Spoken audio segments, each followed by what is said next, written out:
అయ్యే దేశాన్ని పరిపాలిస్తున్నాడు కార్తవీర్యార్జునుడు.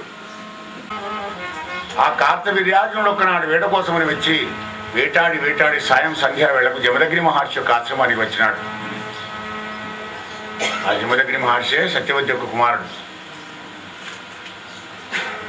ఆ జమదగ్ని ఆశ్రమానికి రాగానే ఆ జమదగ్ని దగ్గర ఒక ఆవు ఉంది.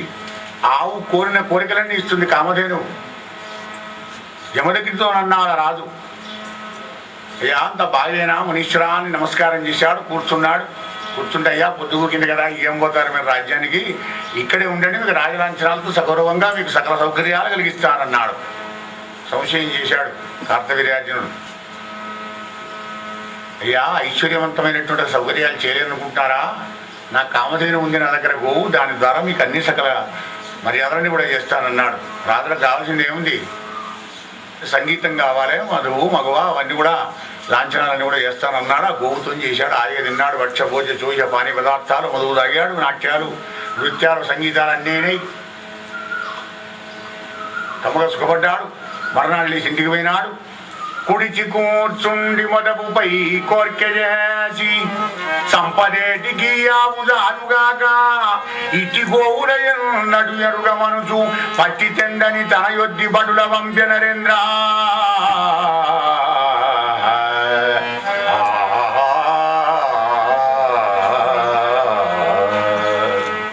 సకల మర్యాదలు పొందినాడు. నా రాజ్యం అంతా తండ్రి ఆయగారి దగ్గర ఉన్న ఆవు ఒక్కడదారు. అరే వర్రా పోయి పడకరాకుండా ఆవును. రాజు కదా పాపం జమదగ్ని మహర్షి సజ్జనుడు కదా. జమదగ్ని ఏడుస్తుండగా ఆవు అంబా అంబా అంటుండగా బలత్కారంగా ఆవును పట్టుకొని వెళ్ళారు. ఈ రాముడు తోడబుట్టిన వాళ్ళు నలుగురున్నారు. వాళ్ళందరూ బాధపడుతున్నారు. జమదగ్ని ఏడుస్తున్నాడు. రాముడు వచ్చాడు కానీ నాన్న ఏమిటి సంగతి విషయం చెప్పినాడు. ఒక ఇట్లయిందిరా, భయపడకు నాన్న, నేనున్నాను కదా. అదిరయ్య మా ఇంట అశనంబు గుడిచి మా అయ్య వనరంగను ఆక్రమించి కోరి మొదలు రాదు వరిపోయినాడట. నేను రాముడవుడ ఎరుగడక్కో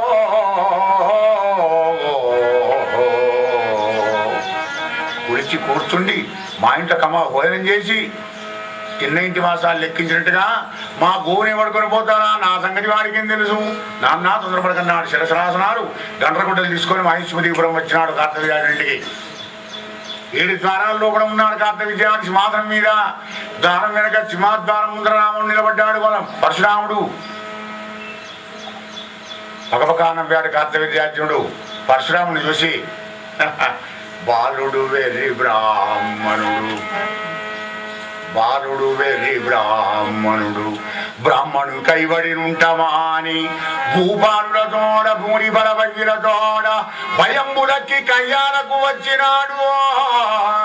మన ఎందుక తప్పు లేదు, లెండు లెండు ఏల సయింబ ఈ పూసుని నేయుడు రేయుడు ఉంచుడెమ్మయ్యను. బాలుడు వెర్రి బ్రాహ్మణుడు, వెరివాడు బ్రాహ్మణుడు బాపరాయంలాగా ఉండకుండా మనలాంటి భూపాలతో యుద్ధాల కోసం వచ్చినాడు కనుక మనం తప్పలేదుగా, వెళ్ళి చంపండి బాపరాయనం. ఎవడు చంపాలి? వచ్చినట్టు కాళ్ళు చేతులు తలకాయలు నడుములు ఎక్కడ దొరుకుతుంది అక్కడికి. మరి చక్కెర కొట్టేవాడు శుభకాడు చక్కెర కొట్టేట్టుగా నరికి పారేస్తున్నాడు పరశురాముడు. పీరుగు గంట అయింది. 500 ధనస్సులు పట్టుకొని వచ్చాడు కార్తవీర్యార్జునుడు. ఆ 500 ధనస్సులు ఉన్న చేటువంటి వాటిని 5 బాణాలతోని నిరాయుధుని చేసినాడు. మళ్ళీ శిరాసనాలు కోదండాలు తీసుకునే లోపలనే గంటకొట్లంతో ఒక్క దెబ్బతో చేతులు మరొక దెబ్బతో తలకాయ నరికి పారేసినాడు. రామచంద్ర భగవానికి జై. మరి అలా గోవును పట్టుకొని కనబడ్డవాడిని కనబడ్డాడు, చంపాల్సినాడు. పారిపోయినాడు, బతికారు. నాన్న ఇగో మన గోవు. అబ్బ కొడుక ఎలా తెచ్చావురా ఈ గోవును? ఎలా తెచ్చినా ఉంది? చంపాల్సిన వాడిని. ఎవరిని? కార్తవీర్యార్జునుడిని. కొడుక చల్లటి మనిషి, పాపం సజ్జనుడు కదా జమదగ్ని మహర్షి.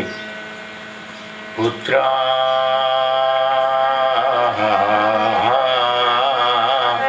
పాపము క్షమించుగాక, తాలిమి మనకును ధర్మము, తాలిమి మనకును ధర్మము, తాలిమి మూలంబు ధర్మతత్వంబునకు, తాలిమి గలదనీషుండు ఏలించును బ్రహ్మ పదము నెల్ల మనల పుత్రా తాలిమి, శాంతి, ఓపిక, సహనం ఉన్నదనే కదా సకల జాతికి మనం బ్రాహ్మణ గురువు అయినాడు. మరి ఇటువంటి ఒక శాంతి సహనాలను విడిచి ఎలా విషయం ఆయన ఇట్లాంటి పని పట్టపురాలను లంపుట బ్రహ్మహత్య మహాపాతకం కలుగుతుంది కనుక పరశురామ నువ్వు వెళ్ళి కొన్నాళ్ళు తీర్థయాత్రలు చేసి రాపురాను ఆయన అన్నాడు. తెలిసి తెలవక పాపాలు మనం చేస్తుంటాం. ఆ పాపాల ప్రక్షాళనే పుణ్యతీర్థ యాత్రల యొక్క ఫలం. తీర్థయాత్రలు పోతే ఆ ఫలం ఎందుకు వస్తుంది అంటే వీనికి ఒక విధంగా అది పనిష్మెంటే. అనుకున్న టైంలో భోజనం దొరకదు, దొరికినాక నీలాంటి భోజనం దొరకదు. ఊరికో నీళ్ళు తాగుడు, వదుకున్న దగ్గు వర్షం, వదుకున్న తలకాయ నొప్పి, వదుకున్న జ్వరం, కాళ్ళు చేతుల్లో చూడు ఒకసారి ఏదన్నా బాధలు అవుతాయి. అవి ఆ బాధలన్నింటినీ తట్టుకొని విస్తార విహారం చేసుకుంటూ సాధు సత్పురుషుల యొక్క సాంగత్యంలో కూడా జ్ఞానోదయం కలిగి వీడి పాపాలని ప్రక్షాళన చేసుకుని వస్తాడు అని తీర్థయాత్రలు పెట్టినారు. ఇప్పుడు మనం ఏసీలో కారు తీసుకొని పోతున్నాం, ట్రైన్లో పోతున్నాం. ఇప్పుడు మన తీర్థయాత్రలు కావు, పిక్నిక్లు పోతున్నాం. మనం నడుచుకుంటే పోవాలి, ఎక్కడ బతుకుతే అక్కడ ఆగాలి, అక్కడ వండుకోవాలి, తినాలి, ఎవరైనా భిక్ష పెడితే తినాలి. అహంకారం ఉండకూడదు, మమకారం ఉండకూడదు. అలా ఒక కేడు తిరిగి వచ్చినాడు పరశురాముడు. మహారాజా ఒక్కనాడు గంగా నదికి రేణుకాదేవి నీళ్లు తీయడానికి బయలుదేరి వెళ్ళింది. బిందె ముంచుకొని వస్తున్న అంగ చిత్రదునే గంధర్వుడు తన భార్యతో జలక్రీడలు ఆడుతుంటే ఒక్క నిమిషం అలా చూసిందడా. ఆలస్యమైంది. ఇంటికి వచ్చింది రేణుక. హిమ దగ్గర అంటున్నాడు, చీ దౌర్భాగ్యరారా, పరపురుషుని చూసినటువంటి ఒక మహాపాపిచ్చిరానవు నువ్వు. అరే ఎవడరా ఇక్కడ? నలుగురు కొడుకులు వచ్చారు, పరశురాముడు అన్నయ్యలు. ఏమిటి నాన్న?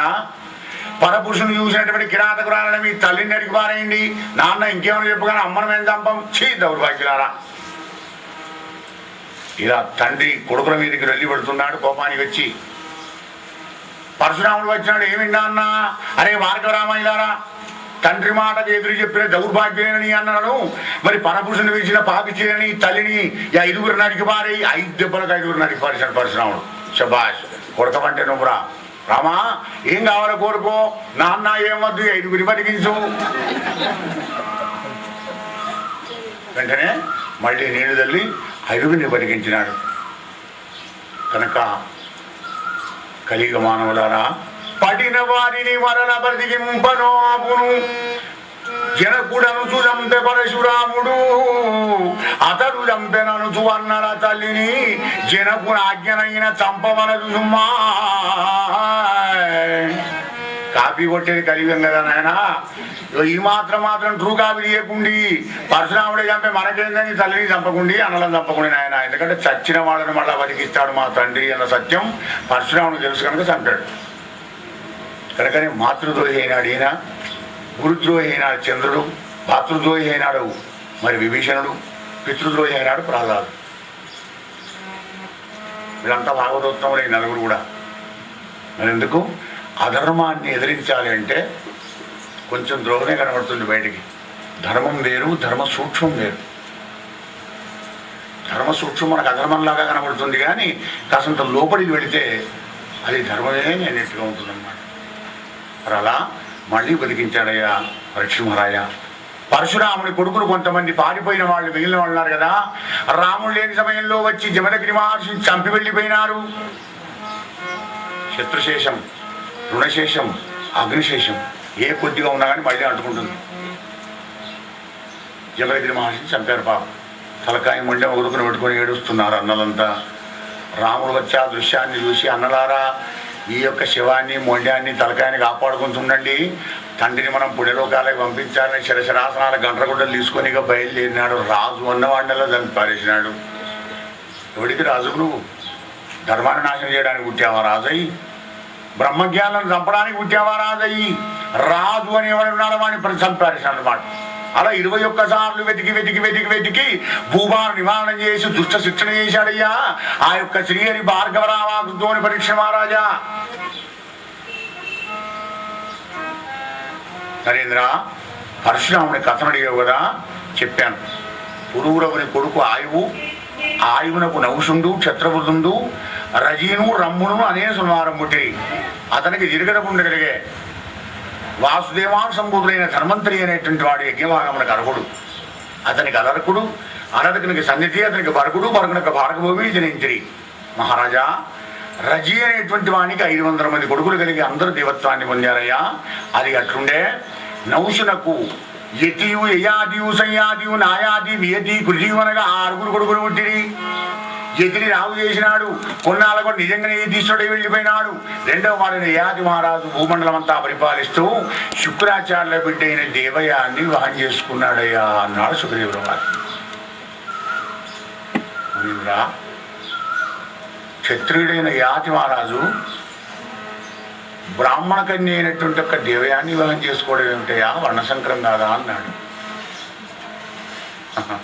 రాజా అంత దైవలీలయ్యా. కార్యకారణ కర్తృత్వే హేతు ప్రకృతి రుచ్యతే పురుష సుఖ దుఃఖానాం భోక్తృత్వే హేతు రుచ్యతే.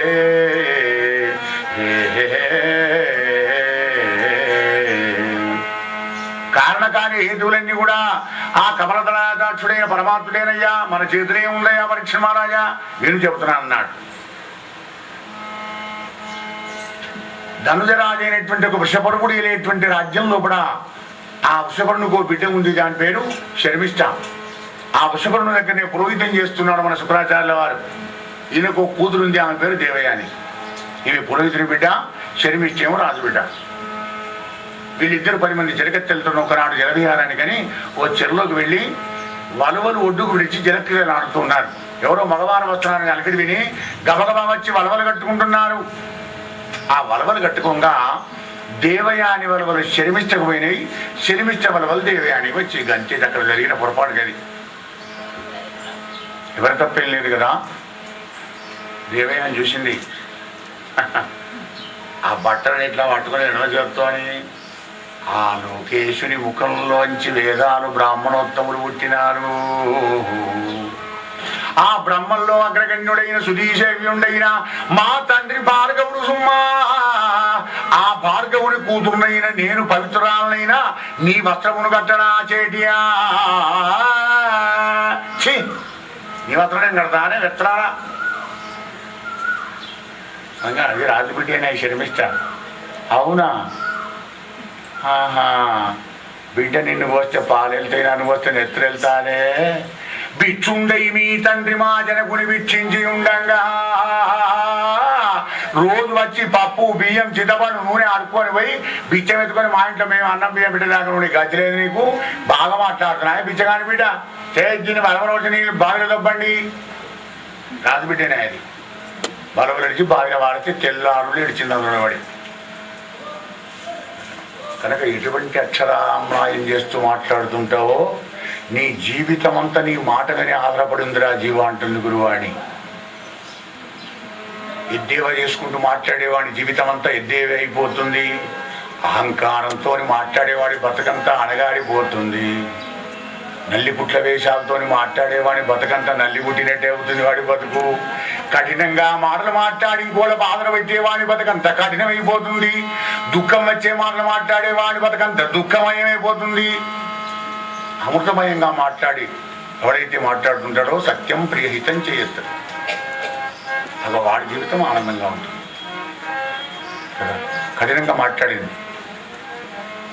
ఏదో పొరపాటు అయింటే నీది నువ్వు తీసుకుని నాకేంటి అయిపోయాయి కదా. అహంకారం. తెల్లారులు 12 గంటలు పడి ఆ బాధలు ఏడిచింది పాపం. ప్రాతకాలం యాది మహారాజు వస్తున్నాడు అనుకోకుండానే ఏందో 7 వచ్చిన చూశాడు. చూసేవారు దేవయాని ఉన్నది, పై పంచం తీసానికి వచ్చినాడు, అది కట్టుకున్నది. ఆమె చెయ్యిన పులి చేయి బట్టి బావిలోంచి బయటికి తీసినాడు. మానవత ధర్మ కదా అది. అప్పుడు ఆ దేవయాని అంటుంది కదా, నన్ను పాణిగ్రహణంబు చేసితివి కదా రాజేంద్ర. నీ పాణిగ్రహణం పాడైపోను.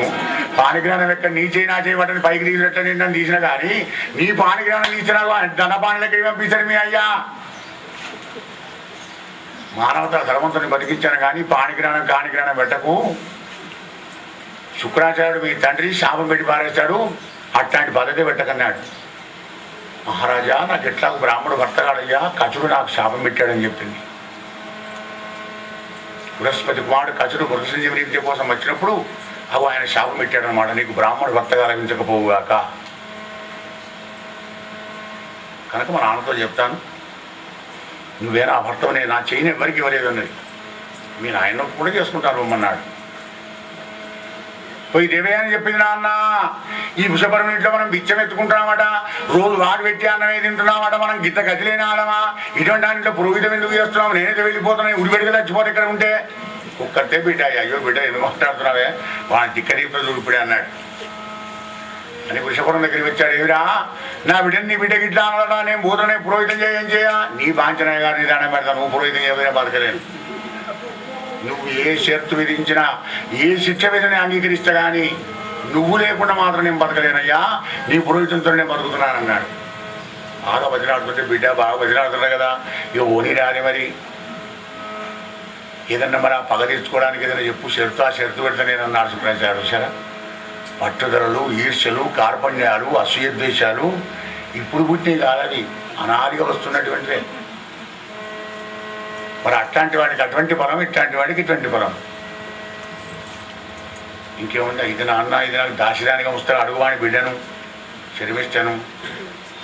ఏమిరా నీ బిడ్డను నా బిడ్డకి దాశదానిగా ఉంచుతావా? ఉంచుతా. బిడ్డ కోసం చూస్తే బతకంతా బిడ్డల పాలైపోతుంది, ఇక తలకాయ నొప్పింది పోని అని ఆ యొక్క బిడ్డను ఆయనతో శర్మిస్తాను దాశదానిగా ఇచ్చినాను. ఇచ్చి నాన్న యాతి మహారాజుని పెళ్లి చేసుకుంటాను, చేసుకో బిడ్డ, నీకు ఎట్లా ఖచ్చితం శాపం ఉంది కదా అని యాతి మహారాజు దేవయానికి శుభముహూర్తంలో పెళ్లి చేసి శర్మిష్ఠుని కూడా దాశదానిగా పంపిస్తూ అల్లునితో చెప్పినాడు, రాజేంద్ర శర్మిష్ఠను దాసిగా కైకొనగల గాని వేరొండు తీరిగా చూసిన శాపం సంగత సుమ్మా తస్మాత్ జాగ్రత్త. అలాగే మామగారు దాశదాని వల్ల చూస్తా, భార్య వల్ల ఎందుకు చూస్తా. పెళ్ళయింది 2 సంవత్సరాలు, ఎవరికి 2 కొడుకులు పుట్టినారు, ఎదు పూర్వు దేవయానికి. మరొక 2-3 సంవత్సరాలైంది. ఒక్కనాడు తెరంగుమాని దేవయాని వహిష్ట వెలుపల ఉన్న సమయమున శర్మిష్ఠ ఎదురు వేచి ఏకాంతమున యాతి కడకుందని చెరుకు వింటి తోడు భూడంబర కోహరించి తన తలంపు చెప్పిన ఆ జవరాలిని చూసి మనం ఆపగలేక మనోభవార్తుడయ్యే. పరీక్ష మహారాజా, మామ ఏది వద్దన్నాడో అల్లుడు అదే పని చేశాడు, తద్వారా దానికి 2 3 కొడుకులు పుట్టారు. దృశ్యుడు, అనువు, పూర్వులు అని వారు 3 పిల్లలు, 3 ఏళ్ళ నాడు ఒకడు, 2 ఏళ్ళ నాడు ఒకడు, 1 సంవత్సరం వాడు ఒకడు. ఆ పెద్దవాడిని చూసి ఈ యొక్క దేవయాని పూరగాళ్ళ పోలికలన్నీ ఎట్లా ఆయన పోలికలు ఏమిరా, ఆ 3 ఏళ్ల పిల్లవన్నారు, అరే మీ అమ్మ నాయన ఎవ్వరు అంటే శర్మిష్ఠుడు యాతి మహారాజు చూపించారు. అమ్మ నా కొడుక, మా అయ్యవద్దన పని చేసావు కదా, ఇక మా నాన్నతో చెప్తాను తయారైంది దేవయాని. అంత పెద్ద రాజు చక్రవర్తి అయినప్పటికీ కూడా చూసారా తల వంచవలసి వస్తుంది తప్పు పని చేస్తే. ఆ భారతం అంటున్నాడు దేవయాన్తో, మామకేల చెప్పెదవు మానుమా, మామకేల చెప్పెదవు మానుమా సరోజక్షి ధనుజ తనుజం పొంది తప్పువడిది సుమ్మా కామినైనదన్ను కరుణించి క్షమించుమా, పతి మాట తండ్రి మాట కంటే తగునుగానే. నీకు భర్త ముఖ్యమా మీ తండ్రి? తప్పైందంటారు కాదే, క్షమించుకుంటారు కదా, పొరపాటు అయింది, ఇట్లాంటి పొరపాటు వాళ్ళకి ఏమంటారు కదా. ఆయన నీకు భర్త ఎక్కువనా మీ అయ్య ఎక్కువనా? అయ్య దగ్గరికి పోయి చెప్తా అంటావు, లేదు పోయి చెప్తావు. ఇప్పుడు చూసారు ఆవేశం ఇంత అనర్థము. మరి మా నాన్నకి చెబితే మా నాన్న నా భర్తకు శాపం పెడతాడు, నా భర్త శాపప్రాప్తి అయితే నా బతకంత శాపం కొట్టినట్టు కదా అన్న జ్ఞానం ఉందా? తన కోపమే తన శత్రువు అంటే ఇదే. నాన్న నువ్వు అద్దన పని చేశాను సుమా అయ్యాది. అట్లా చేయరా బిడ్డ, అప్పుడే కమ్మలో నీళ్ళు బ్రాహ్మణ కోపం క్షణమే కానీ ఆ క్షణంలో కూడా ప్రళయాలు అవుతాయి. తీసి కమ్మలో నీళ్ళు వెళ్ళినాడు, 80 ఏళ్ళ వృద్ధుడుగాక 25 ఏళ్ళ అల్లుడు 85 సంవత్సరాల వృద్ధుడు అయిపోయినాడు బాబు. యాదంటాడు, మామా మామా నాపై కోపము మానుమా, నీ పుత్రి యందు మానవు నాకు కామోపభోగ వంచలు ప్రేమన్ రమించి ముదిమి పిరపదాల్తు మామా నాపై కోపము మానుమా. 4-5 ఏళ్ళైంది నువ్వు పెళ్లి చేసిన 5 ఏళ్ళకే శాపం పెట్టావు. నీ బిడ్డ మీద నాకు కోరికలే పోలేదు కదా మామ, ఇది నీకు ధర్మమేనా భావ్యమేనా అని నమస్కారం చేయగానే పాపం బిడ్డ మనిషి అనుకున్నావు. నిజంగానే ఇండైరెక్ట్గా నా బిడ్డకు పెట్టినట్టే శాపం. పోనీలే రాజా, నీ యొక్క వార్ధక్యాన్ని ఎవరికైనా ఇచ్చివాడు యవనాన్ని నువ్వు తీసుకోవచ్చుకో, అది ఇచ్చేవరం అన్నాడు. మళ్ళా ఎవడియాలి యవనం? కొడుకులు ఇవ్వాలి. 20 ఏళ్ళాడు ఒకడున్నాడు, 19 ఏళ్ళాడు ఉన్నాడు, 18 ఏళ్ళాడు. వరుసగా తన కొడుకులే ఉన్నారు 5. పెద్ద కొడుకు యదు మహారాజు దగ్గరికి వచ్చాడు. యాతి మహారాజు, ఆయన నీ తల్లిని కన్నట్టు శుక్రాచార్యుని తాతతోని నాకు శాపం వచ్చిందిరా కొడుక, నా వార్ధక్యాన్ని తీసుకొని నీ యవ్వనాన్ని నా కొసంగుమా అంటే అది ఎదుగుంటాడు కదా. ఇది కాంతాహేయము దుర్వికారము దురాకండూది మిశ్రమూరు చింతామూలము పీన సాన్వితము ప్రస్వేద వ్రణ కంపన శాంతి స్ఫోటక యుక్తమీ ముదిమి తండ్రి వాంఛం దాల్చిన ఆనాసుగావంతం పైన వయో నిదానమిది ఇయ్యవచ్చునా చాలు చాలుగో. ఆడవాళ్ళను సహించుకునేది చూపు కావడదు, చెవులు విందావు, ఏదో తింటామంటే పనులు ఉండవు, శరీరం అంతా మనకూడుతుంది, ముడతలు పడుతుంది. అసహ్యకరమైన ముసలితనం ఎవరు తీసుకుంటాడు? కావాలని నాన్న చాలు చాలు బాబా అని అడిగాడు. ఇంకొన్ని అడిగాడు, వాడంతే. నలుగురిని అడిగాడు, నలుగురు కంటే ఎక్కడున్నాడు పూరుడు? శర్మిష్ట కుట్టినవాడు ఉన్నాడు. వాడి దగ్గరికి వచ్చాడు యాతి, నాయన మీ తాతతో నాకు ఇట్టాంటి యొక్క శాపం వచ్చిందిరా బాబు, నీ ఎవరన్నా నాకు ఇచ్చి నా వార్ధక్యాన్ని నువ్వు తీసుకోరా కొడుక అన్నాడు. అనగా నేను అన్న ఎందుకు భజన ఆడుతున్నావు? నన్ను ఆజ్ఞాపించాలి కానీ కన్న తండ్రి కన్న కొడుకును భజన ఆడకూడదు. నేనంత అన్యాయం అనుకున్నావా? తప్పకుండా నా యవనాన్ని నీకు ఇస్తాను నాన్న. యవనం లోపల అందంగా మెచ్చి ప్రకాశిస్తున్నటువంటి దేహానికి కారణము నీవే కదా తండ్రి. నువ్విచ్చిన యవనాన్ని నువ్వే తీసుకోమని ఒక పూరుడు ఇచ్చాడయ్యా పరీక్ష మహారాజా. అందుకే మన పూర్వీకులు అన్నారు, ఒక్క కొడుకు కొడుకు కాదు, ఒక కన్న కాదు.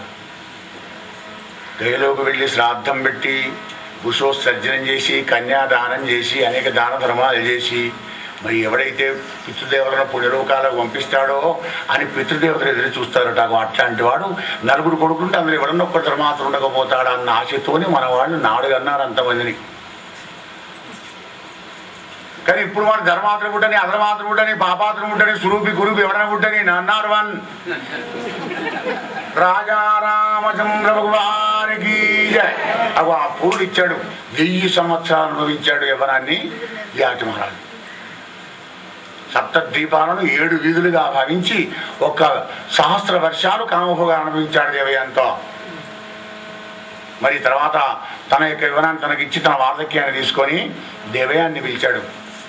కరుణి, 1000 సంవత్సరాలు మనం కామభోగా అనుభవించాం కదా, ఒక్కనాడిగా చాలనయ్యా ఈ కోరికలో అనిపిస్తున్నాయి మనస్సుకు. శరీరానికి వార్ధక్యం వచ్చింది కానీ మనస్సుకు వార్ధక్యం రాలేదు తరుణి అన్నాడు.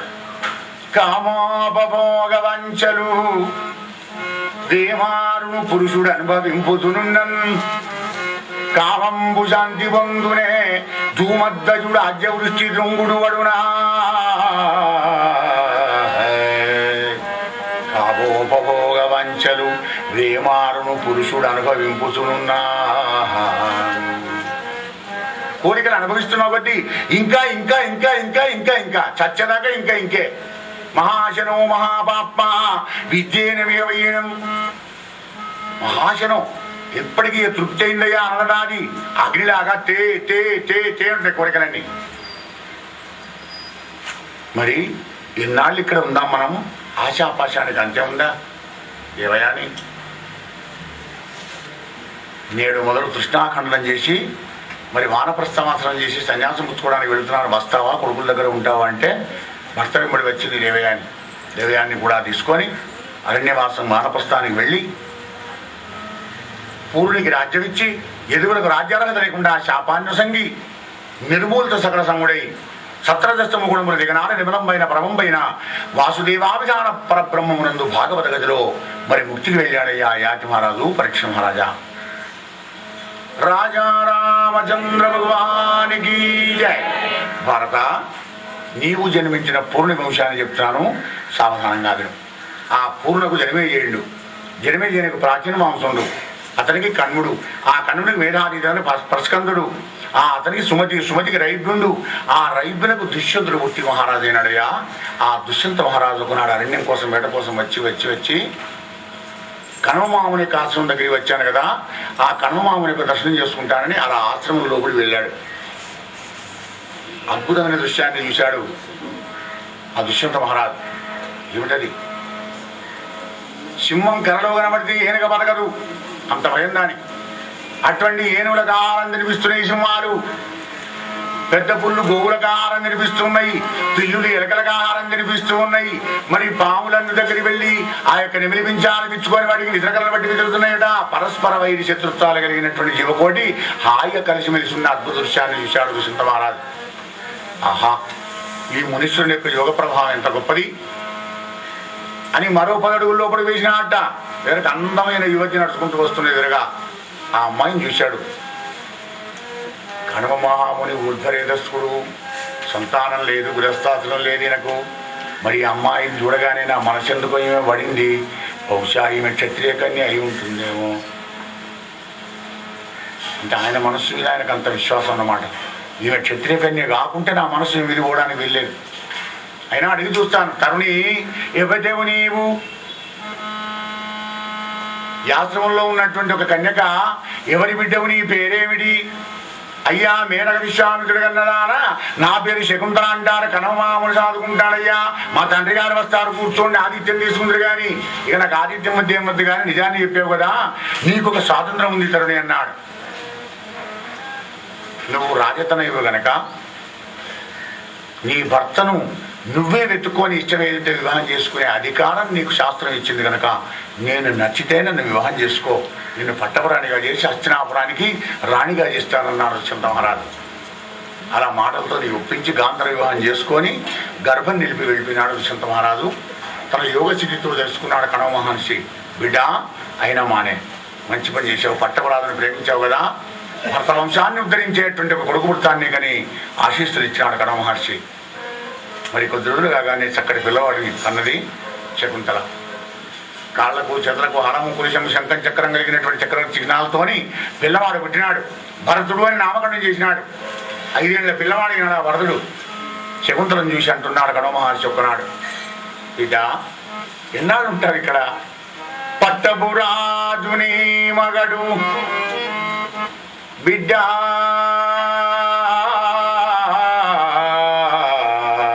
పట్టపురాజుని మగడు ఈ పాపడు అన్నిటికంటే ఎక్కుడు. పట్టపు దేవి వై గరిమ బాగుగా ఉండగా ఈ పారు వారితో కట్టువనంబుల నవయగా పని లేదు బిడ్డ. తల్లి పోగదే పుట్టిన ఇళ్ళు మాని పతింబొందక ఇట్ల నిజంబునుందురే. నీ భర్త రాజైతే నీ కొడుకేమో చక్రవర్తి. ఇట్లాంటి కొడుకును అటువంటి భర్తను పెట్టుకొని ఆడవాళ్ళు ఇక్కడ ఉంటారా? ఆడవాళ్ళు ఆడికే వెళ్ళాలి, అత్తవారింటికే వెళ్ళాలి. వెళ్ళమ్మా, నీ కొడుకుని తీసుకొని హాయిగా హస్తినాపురం వెళ్ళి నీ భర్త దగ్గర దివ్య కామముగా అనుభవించుకుంటుండాలి. కానీ చలనీళ్ళ స్నానం చేసుకుంటూ కందమూలాలు తినుకుంటే ఎందుకమ్మా ఈ ఆశ్రమంలో అని కణవ మహర్షి పంపించాడు శిష్యుల నుంచి శకుంతలాదేవి. ప్రేరకంగా సభలో కూర్చున్నారు దుష్యంత మహారాజు. మరి మునికుమారులు వెళ్ళారు. మహానుభావా, దుష్యంత మహారాజా నీ కొడుకు అవ నీ భార్య శకుంతల. నేనట కొడుకట భార్యట ఏటి మాట. భారతంలో బాగా విశదీకరించినాడు దుష్యంతో పట్ల శకుంతల. నేనేమిటి, భార్య ఏమిటి, కొడుకేమిటి, బిజ్జులైందా మీకేమన్నా అందుకనప్పుడు శకుంతల ఏడుస్తుందన్నమాట. కన్న తల్లిదండ్రులకు దూరమై కొన్నాళ్ళు అభాగ్యనైనాను. ఈ తర్వాత కట్టుకున్న భర్తతో కూడా దూరం వియోగం కలిగిన అభాగ్యం నేను. అయ్యా, నేను దుఃఖించడానికి ఏడవడానికి పుట్టానేమో. సాధ్వీమతల్లి అయినటువంటి శకుంతల ఏడుస్తుంటే పంచమహాభూతాలు ఆగలేకపోయినాయి. ఏమయ్యా దుష్యంత మహారాజా, ఇదే నాని పద్ధతి? అదని వల్లభా వాడు నీ సుతుడు భార్యా పుత్రుడన్ పాత్రుడన్ వదలంగాదు సుమ్మా. అలనాటి కన్వనికా వైవాహికారంభములు నీ మతి నూహింపుమా. నరేంద్ర, దుష్యంత మహారాజా మర్చిపోయినావా? అది నీ వల్లభ, వీడు నీ సుతుడు. కణవమాముని ఆశ్రమానికి వచ్చావు, గాంధర్వ వివాహం చేసుకున్నావు, గర్భం నిలిపావు. ఏ సంగతి పంచమహాభూతాలు చెప్పగానే రమ్మన్నాడు. ఎప్పుడు ఆయన తెలియదా? భారతదేశాన్ని పరిపాలించి ఒక రాజు ఒక ఆడదాన్ని అన్యాయం చేస్తాడా? కానీ మరి గట్లేం చెప్పిండా అంటే అది అట్టెందుకు చెప్పవలసి వచ్చిందో ఆ స్థానంలో మనం ఉంటే మనకు అర్థమవుతుంది. విమర్శించేవాడికి అర్థం తెలుస్తుంది, పరమార్థం తెలుస్తుంది. నీ కొడుకుని బిడ్డానంగా రా పక్క కూర్చోంటే వాళ్ళంతా కుసగుదలు పెట్టుకోరా? జనవాక్యంత కర్తవ్యంగా బతికేవాళ్ళు మన పూర్వరాలు. ధర్మం కోసం పాటుపడేవాళ్ళు, ధనం కోసం కాదు. నిజం నిలకడ మీద విరవాలే, అప్పుడే అంగీకరిస్తానని అంటే పంచమహాభూతాలు చెప్పినాయి. ఆహా, పంచమభూతాలు చెప్పడానికి అబద్ధం ఎక్కడ ఉంటుంది అని జనాలందరికీ తెలిపి అప్పుడు తీసుకున్నాడు. ఆ భరతుడిని పెంచి పెద్ద చేసిన తర్వాత వాడికి పట్టం కట్టి దుష్యంత మహారాజు తప్పుకున్నాడు. అలా భరతుడు దీర్ఘ తపస్సుడు పురోహితుడిగా 78 యమునాతటమున దీర్ఘ తపస్సుడు పురోహితుడిగా 78 గంగా తీరమున 75 ఇట్లు 133 అశ్వమేధములు ఘనంబుగా దక్షిణలు సంగి చేసి యజ్ఞాటి గంతుకులు పూర్వకాలంలో అధికంగా చేసేవాడు అన్నమాట. 133 యజ్ఞాలు చేశాట ఆ మహానుభావుడు. అర్థపతి కంటే ఎక్కువ ఐశ్వర్యవంతుడైన ఆడ, కుబేరుడి కంటే ఐశ్వర్యవంతుడైన ఆడ. మహారాజా, భరతునికి 3 భార్యలయ్యా. 3 భార్యలు గర్భాన్ని ధరించినారు. 3 కొడుకులంగా అన్నారు. కనంగానే పిల్లాలను చూసి వీళ్ళ కంట్ల మనవయ్య భర్త యొక్క అందంగా లేరు అంత కురుకుడుగా ఉట్టాను, గొంతు విసిగి చంపేసినారట. నానా విధాని దివ్యాన్ని లోకో విన్నరుచి వాళ్ళకు నచ్చలే పిల్లలు. అపుత్రకుడైన ఆడభరతుడు. అపుత్రకుడు అయితే తన యొక్క అన్నభార్య మమత 2 పిల్లలంగా ఓని నువ్వే భరించు అంటే వాడు భరద్వాజుడైనాడు. భరతవంశానికి భరద్వాజుడు మూల పురుషుడైనాడయ్యా రాజా. ఆ భరద్వాజ వంశంలో కూడా రంతిదేవుడు అనేటటువంటి వాడు చాలా గొప్పవాడయ్యా రాజా. ఉన్నది ఏది లేదనేవాడు కాదంట, ఉన్నదాన్ని ఉన్నట్టుగా ఇచ్చేవాడు. అంత గొప్ప దాతకు ఒక్క 48 రోజులు కనీసం తాగలేమని నీళ్ళు కూడా లేవట. పరీక్ష అన్నం లేకపోతే మన కనీసం నీళ్ళు కూడా దొరకలేదండి. 48 రోజులకు కాసంత పాయసం, నెయ్యి, నీళ్లు ఉంటే కాలు కడుక్కొని వచ్చాడు పాపం మగపోతును పట్టుకొని తిందామని. శ్రీకృష్ణ పరబ్రహ్మణే నమః అని అతిథి భూతుడు ఒక్కడ వచ్చినాడు బ్రాహ్మడు. ఆ సగం పాయసం సగం నెయ్యి ఇచ్చినాడు. మళ్ళీ సూదుడు వచ్చినాడు, అందులో సగం ఇచ్చి పారేసినాడు. మళ్ళీ 10 కుక్కరం వేసుకొని ఇంకోటి వచ్చాడు. మొత్తం నెయ్యి పాయసం వాడికి నీళ్లున్నాయి. ఆ నీళ్ళను తాగి ప్రాణం నిలుపుకుందాం అనుకున్నాడు బాబా రంజిదేవుడు. నీళ్లు తాగునేవారు వచ్చినాడు మహానుభావుడు ఒక్కడు. మహారాజా, హీనుడ చండాలుండను మానవ గురనాథ దప్పి మానదావరంబోనేరా నీకు లిక్కిన పానీయమునా మోసి బతికింపుమా. హీనుడ చండాలుండను మానవ గురనాథ దప్పి మానదు ఆవరంబోనేరా. మా తండ్రిగా నాలుగెడకపోతుంది మహానుభావ, ఒక కడుపులు వేసే పరిస్థితుల్లో నేను లేను. నీకున్న జలాన్ని నాకు కోసి నా ప్రాణాన్ని కాపాడవయ్యా. అలాగా నాయన, అన్నం జలాపు లేదు నా దగ్గర, మొదలైన పానీయాలున్నాయి నాయన. ఈ పానీయాలు తాగి నీ ప్రాణం నిలుపుకుంటా అంటే నాకు అంతకంటే కావాల్సిందే ఉంది. నాకు దిక్కు ఆ పురుషోత్తముడైనా భగవంతుడి దిక్కు, ఈ ప్రాణాలు కాపాడుకున్న ఆయన చండాల పాత్రలో నీళ్లు పూసినాడు రంతిదేవుడు.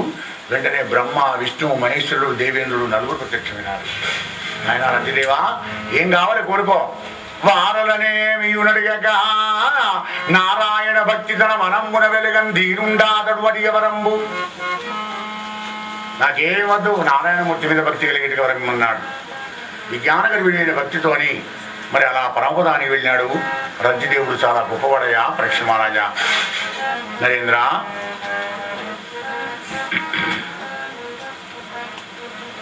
పరమాత్మపుత్రుడైన ముద్రుడు అనేటువంటి వాడికి దివోదాసుడు అహల్యాన్ని కన్యకం పుట్టింది. ఆ అహల్యాన్ని గౌతమునికి శతానందుడు పుట్టినాడు. అతనికి ధనుర్వేద విచారణ సత్యదుడు పుట్టినాడు. మరి అతనికి శరద్వంతుడు పుట్టే ఆ శరద్వంతుడికి ఒక్కనాడు మనమ్మున ఊర్వశింగరిన అతనికి రేతపాఠమైనటువంటి వీర్యమున చిరస్తంభనం పడి మిథునమైన సమయంలో శంతన మహారాజు వేట కోసం వస్తూ ఆ పిల్లని చూశాడట. చిన్న పిల్లలిద్దరు, ఒక స్త్రీ ఒక పురుషుడు.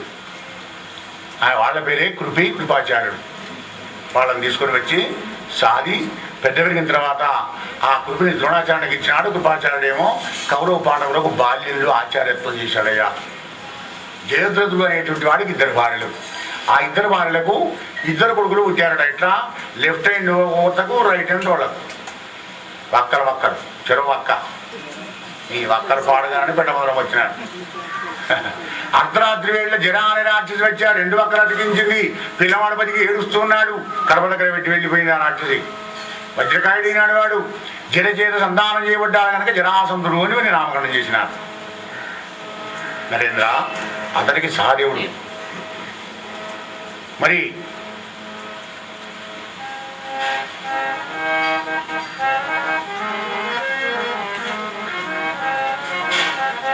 అతనికి సహదేవుడు సహదేవుని జయచ్చేనుండు అతని రతికుండు రతికనకు ఐతాయున క్రోధనుండు అతనికి దేవాదిది వృక్షకుడికి భీమసేనుడు వానికి ప్రదీపునికి దేవాపి శంతను బాహిలికులనే ముగ్గురు కొడుకులయ్యా రాజా.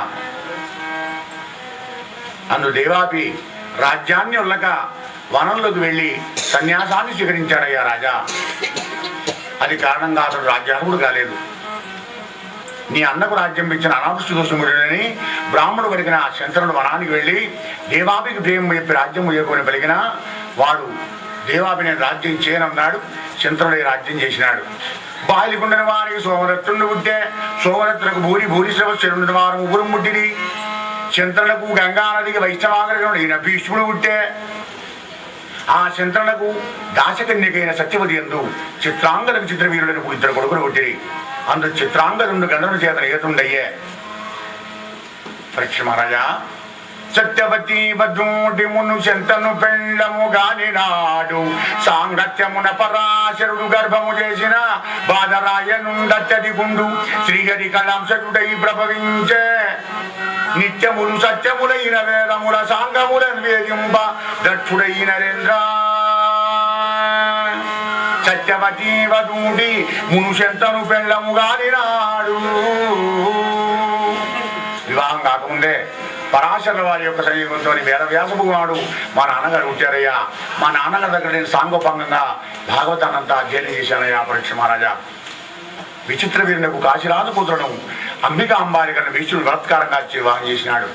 విచిత్ర వీర్యుడు వార్లను తగిలి మనోజరాగమత్తుండే చిరకాలం నానావిధ క్రీడలతో దిగనించి రాజేశ్వరరావు పిడుతులై మరణించాడయ్యా. భరతవంశం ఆగిపోయింది. అంత సత్యవతి మా నాన్నగారైన వ్యాసదేవుణ్ణి స్మరించింది. ఆగిపోయిన భరతవంశాన్ని అంబికా అంబాలికలకు రవిదానం చేసి తద్వారా ధృతరాష్ట్రుడు మరి పాండుమహారాజు వీరుడు భరతవంశానికి మూలపురుషుడు చేసినాడు దేవర న్యాయంతో.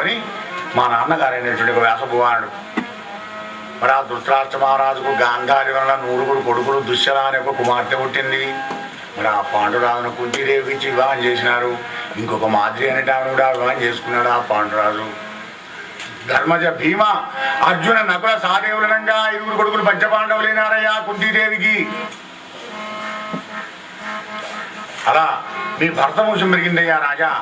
ఆ 7 ధృతరాజపుత్రి అయిన ద్రౌపది యందు క్రమంగా 5 పంచపాండవులు ఉపపాండవులను పుట్టినారు. అందులో అర్జునులకు లూపి అను నాయకన్యేకంది రావంతుడు, మనుగూరుపతి పుత్రిక అయినటువంటి యొక్క చిత్రాంగదేందు బబ్రువాహనుడు, సుభద్ర ఎందు శౌర్య ధైర్య తేజోభింబుల అఖిల రాజనగరగనే ప్రఖ్యాతుడైన మీ తండ్రి అభిమనుడు పుట్టాడయ్యా రాజా. ఆ అభిమనుడికి నువ్వు జన్మించావు. నీకు ఈ జనమేజయుడు పుట్టాడు. నువ్వు మరణించిన తర్వాత ఈ జనమేజయుడు పెద్ద సర్పయాగం చేస్తాడు. ఆస్తికుడనే మహానుభావుడు వచ్చి ఆ సర్పయాగాన్ని మధ్యలోనే ఆపివేస్తాడయ్యా రాజా. పరీక్ష నరేంద్ర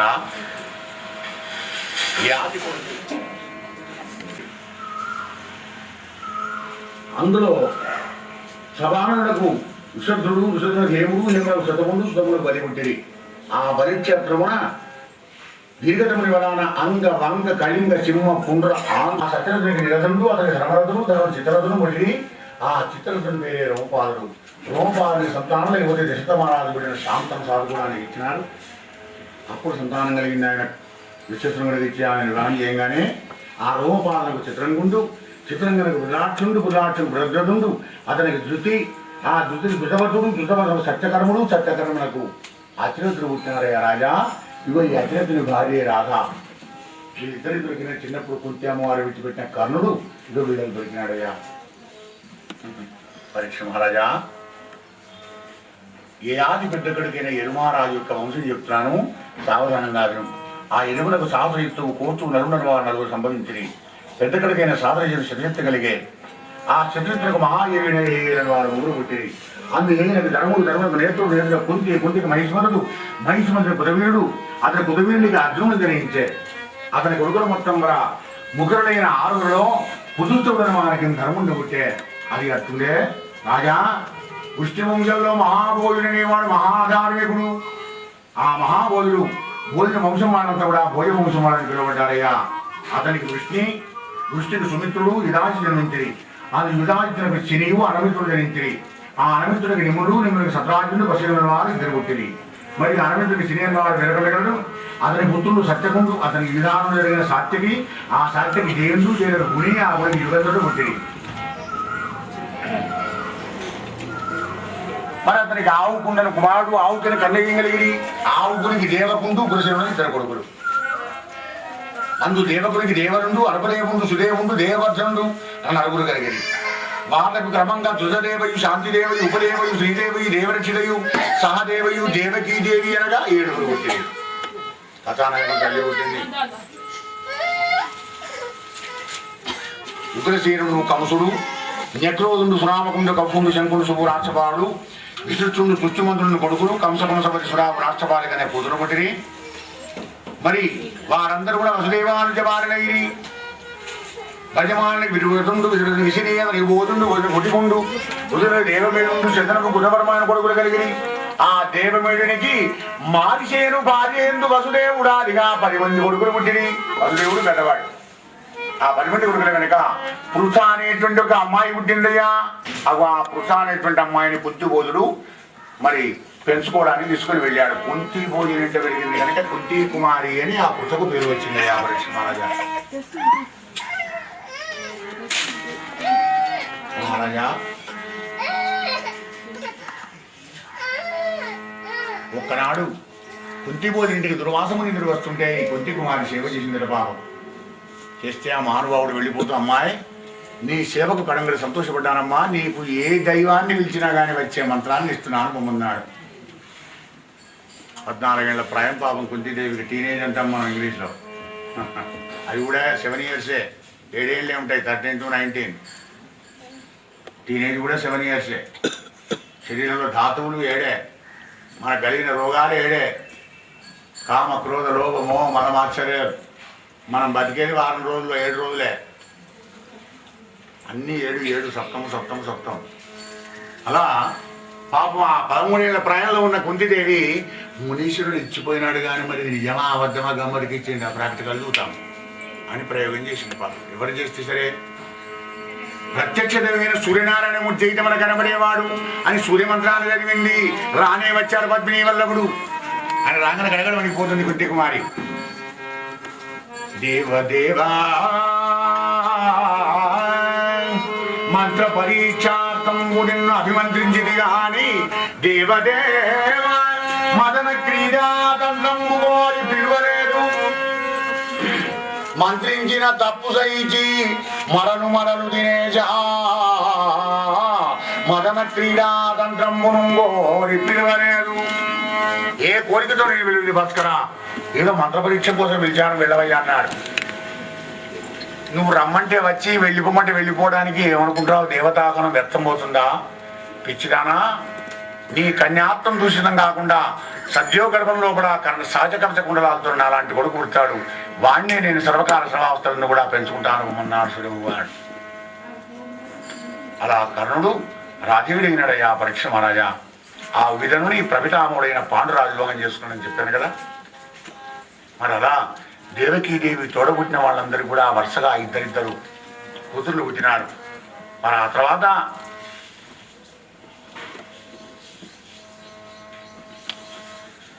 సహకర్ణుడు శంకరుడు వారు 7 పుట్టినమ్మా.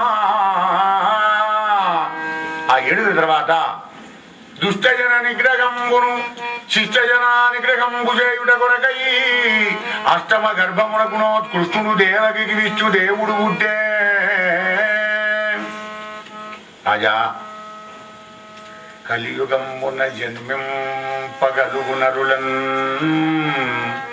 దుఃఖ శోకతమంబుల తొలగజేసి నేల వేగెల్లవారించి నిఖిల దిశల విమల కీర్తులు వెరసియ వెరజల్లి వెరశశౌరీ. దాపర యుగాంతం అంటే కలియుగ ప్రజల కోసమే పుట్టాట ఈ పరమాత్మ. ఆ పుట్టిన కన్నయ్యే ఎప్పుడు కన్ను మూసినప్పుడు కన్ను తెరిచినప్పుడు నాకు కనబడతాడయ్యా అంటున్నాడు సుఖ బ్రహ్మ. నగుమొగమున్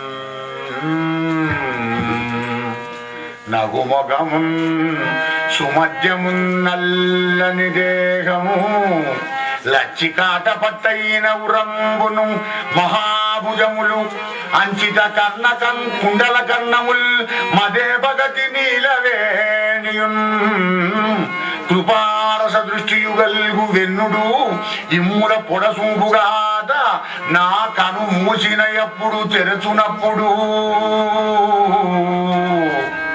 నగుముఖము సుమధ్యము నల్లని దేహం. లక్ష్మీదేవికి నిలేవిన విశాలమైన వక్షస్థలంతో కన్నకుడలాలు దగ్గరగా మెరిసిపోతుండగా నీలమేఘశ్యామ సుందరుడై చుమ్మెనల్లాగా వెంట్రుకలు కలిగినటువంటి ఆ చిన్ని బాలకృష్ణుడు నా కన్ను మూస్తున్నప్పుడు తెలిసినప్పుడు కనబడుతుంటాడయ్యా రాజా. గోపాలకృష్ణ భగవానికి రాజా రామచంద్ర భగవానికి పరీక్షిత్ అన్నాడు. మహానుభావ సుఖదేవ, కృష్ణుడు పుట్టాడు అంటే నేను విననయ్యా. నేను కడుపులో ఉండంగా చూసిన నీలమేఘశ్యామ సుందరుని యొక్క జన్మాన్ని చక్కగా వివరించి చెప్పాలి. నాకు గట్టిగా పుట్టాడని నేను చెప్పను. మా పెద్దలు ఏ దైవాన్ని ఆరాధించి తరించిపోయినారో మా తాత ముత్తాతలందరికీ మంత్రిత్వం చేసి సారథ్యం చేసి దైవంగా గురువుగా బోధగా ఉన్నటువంటి ఆ కృష్ణ పరమాత్మని జన్మను నాకు చక్కగా వివరించి చెప్పాలయ్యా మహానుభావ. రాజా నేను మరి చెప్తాను. తొల్లి రాజలాంఛనాలతోని రాక్షసులందరూ రాజులై భూభారకారకులైనారయ్యా రాజా. మరి భూమి ఆ బరువును మోయలేక బ్రహ్మదేవునితో పోయి మొరబెట్టుకున్నదట. ఆ బ్రహ్మ వెళ్ళి విష్ణుమూర్తికి చెప్పినాడు. ఆ విష్ణుమూర్తి ఏదో సందేశం ఇచ్చాట. అది వచ్చి బ్రహ్మదేవుడు చెప్తున్నాడు భూమికి, దేవతలందరికీ, దేవతలారా యాదవ కులంలో శ్రీమన్నారాయణమూర్తి పుడుతున్నాడు భూమి మీద భూభార నివారణ చేయడానికని, మీరందరూ అతను సేవ చేయడానికని భూలోకంలో పుట్టండి. ఈ ప్రపంచమంతా ఏ మాయతోని మోహింపజేయబడుతుందో ఆ యోగమాయ ఆయన చెల్లెలిగా పుడుతుంది. ఆదిశేషుడు ఆయన తోడబుడ్డవాణిగా జన్మిస్తాడు. కనుక మీరందరూ హరిసేవ చేయడానికని భూలోకానికి వెళ్ళండి అని అందరూ చెప్పినాడు. భూమి ఇక నీ బాధ దూరమైపోయింది వెళ్ళమన్నాడు.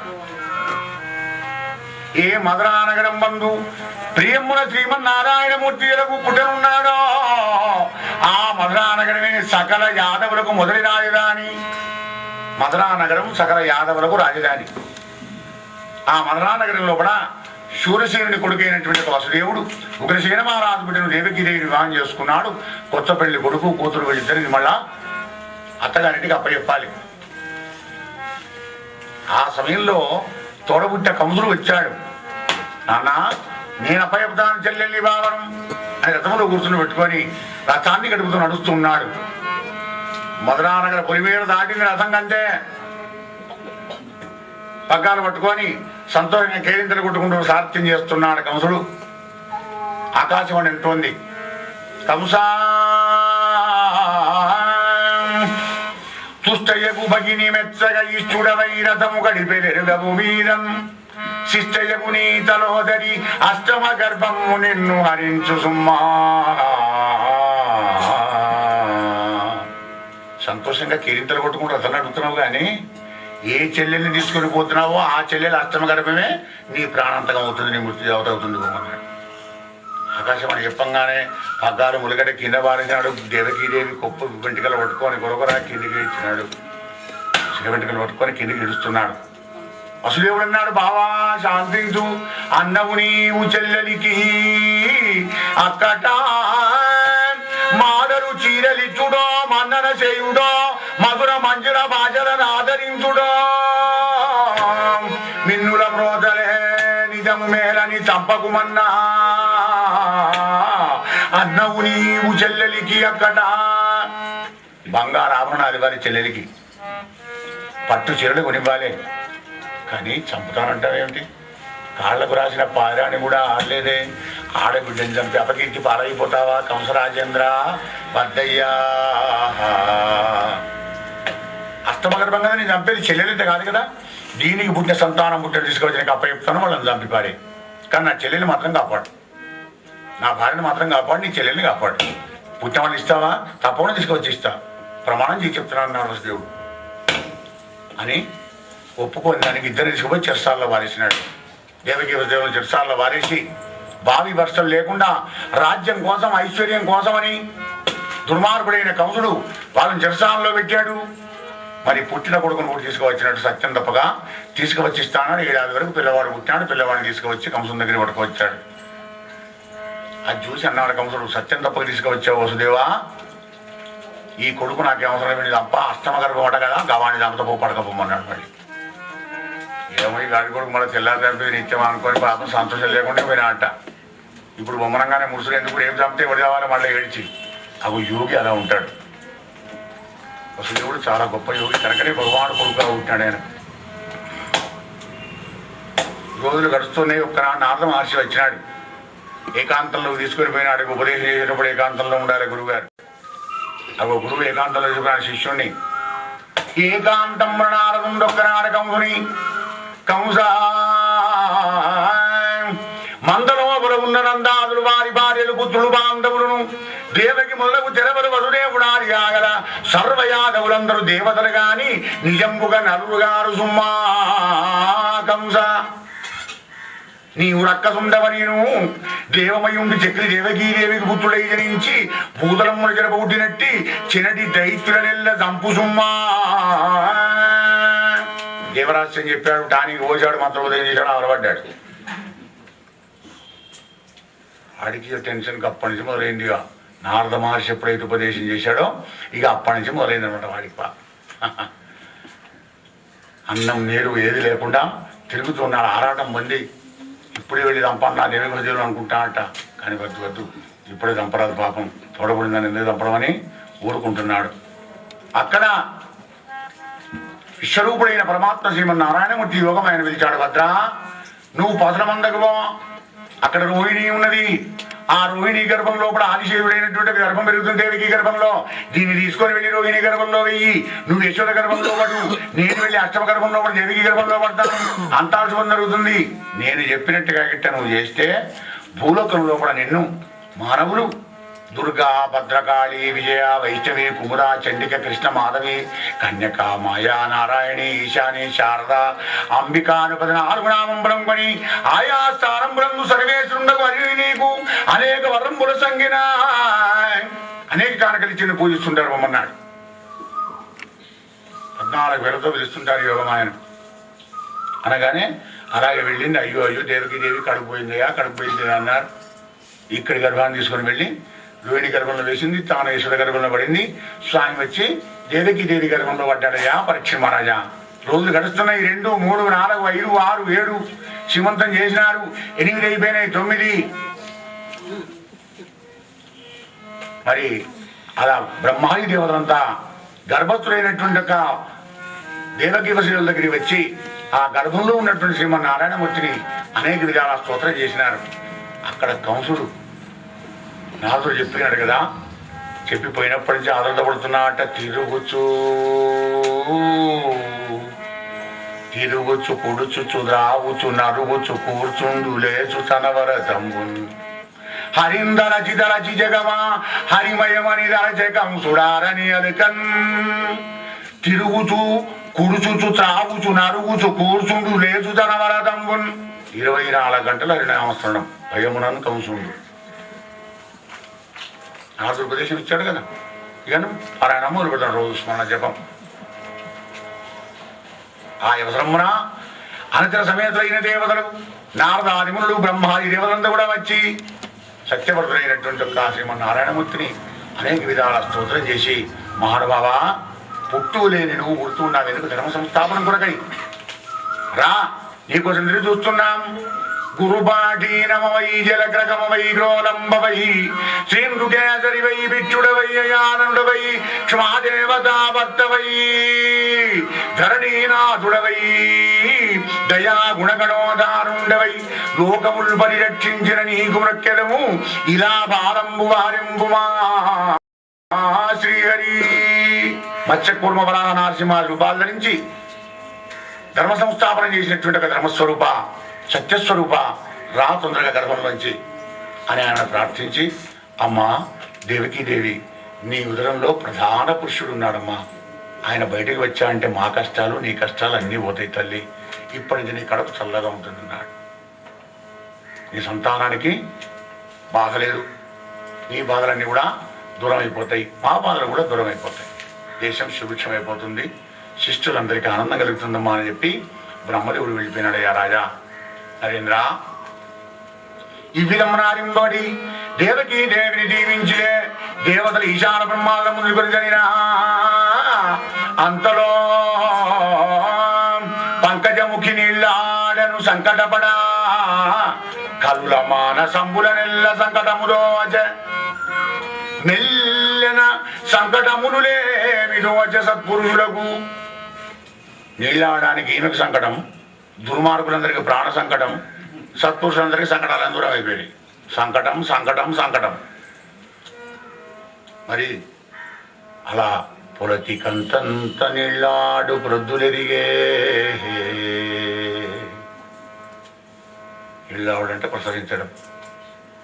మరి అలా సమయం దగ్గరికి వస్తున్నది. శ్రావణ బహుళ అష్టమి అర్ధరాత్రి వేళ రోహిణీ నక్షత్రం లోపల సత్యంబులై పొంగె జలరాసులేడు కలకోశనముల మేఘంబులురివే రకతారకలతోడ గగనంబురాజిల్లె దిక్కులు మిక్కిలి తెలివిదాల్చే కమ్మని చల్లని గాలి తెంచే కమ్మని చల్లని గాలి వీజంచే హోమానలంబు చెన్నుంది వెలిగే కులకులు కమలాది కులములై సిరినొప్పే ప్రవిమలతోయనై పారెనదులు. దారిద్ర పునరుద్ధరణ కానీ ఎక్కడ కుంటల్లో కానీ చెరువులో కానీ బావిలో కానీ ఒక బొట్టు లేదు. అప్పుడు ఇట్లా కాదు, అన్నీ నిండే ఎక్కడెక్కడ అన్నీ నిండేయట. సప్త సముద్రాలు, చెరువులు, కుంటలు, బావులు, ఆవులు, అంతలు అన్నీ వాడుతున్నాయట. కమ్మని చల్లని గాలి వస్తుందట. ఇప్పుడు వేడి గాలి ఎలా వస్తుందో అప్పుడు చల్లని గాలి వచ్చిందయ్యా పరీక్ష మహారాజా. వరపుర గ్రామ ఘోషయై వసుదయొప్పే ఈగరవ పుష్పవరముల వెరసెవనము. ఎక్కడ చూసినా ఫలపుష్పరిధానమైనటువంటి ఉద్యానవనాలతోని ఆహ్లాదాన్ని కలిగించేటువంటి వాతావరణం లోపల అలరు సోనలు గురిసిదయ్య మనవరులు దేవదేవుని దేవకీదేవి నడిరేయి గనగా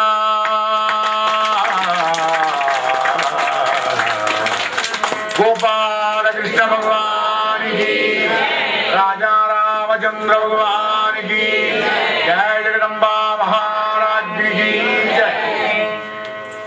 పరమ పవిత్రమైన దశమస్కందంలోని కృష్ణ జన్మాన్ని పరీక్షిత్తుకు శివదేవుడు అనిపించిన కృష్ణ జన్మ, శివనకాది మహర్లకు సూదులు చెప్పిన కృష్ణ జన్మ, పోతన్న రామచంద్రుని వివరించిన ఈ రామకృష్ణ యొక్క జన్మ ప్రకారాన్ని గురుదేవుని కృపతో రామచంద్రుని అనుగ్రహంతో ఆ అనురాగంతో మీకు వినిపించాను. హరి ఓం తత్సత్. సర్వే జనా సుఖినో భవంతు. స్వస్తి ప్రజాభ్య పరిపాలయంతాం న్యాయేన మార్గేణ మహిం మహీషా. గోబ్రాహ్మణేభ్య శుభమస్తు నిత్యం. లోకా సమస్తా సుఖినో భవంతు. ఓం శాంతి శాంతి శాంతి.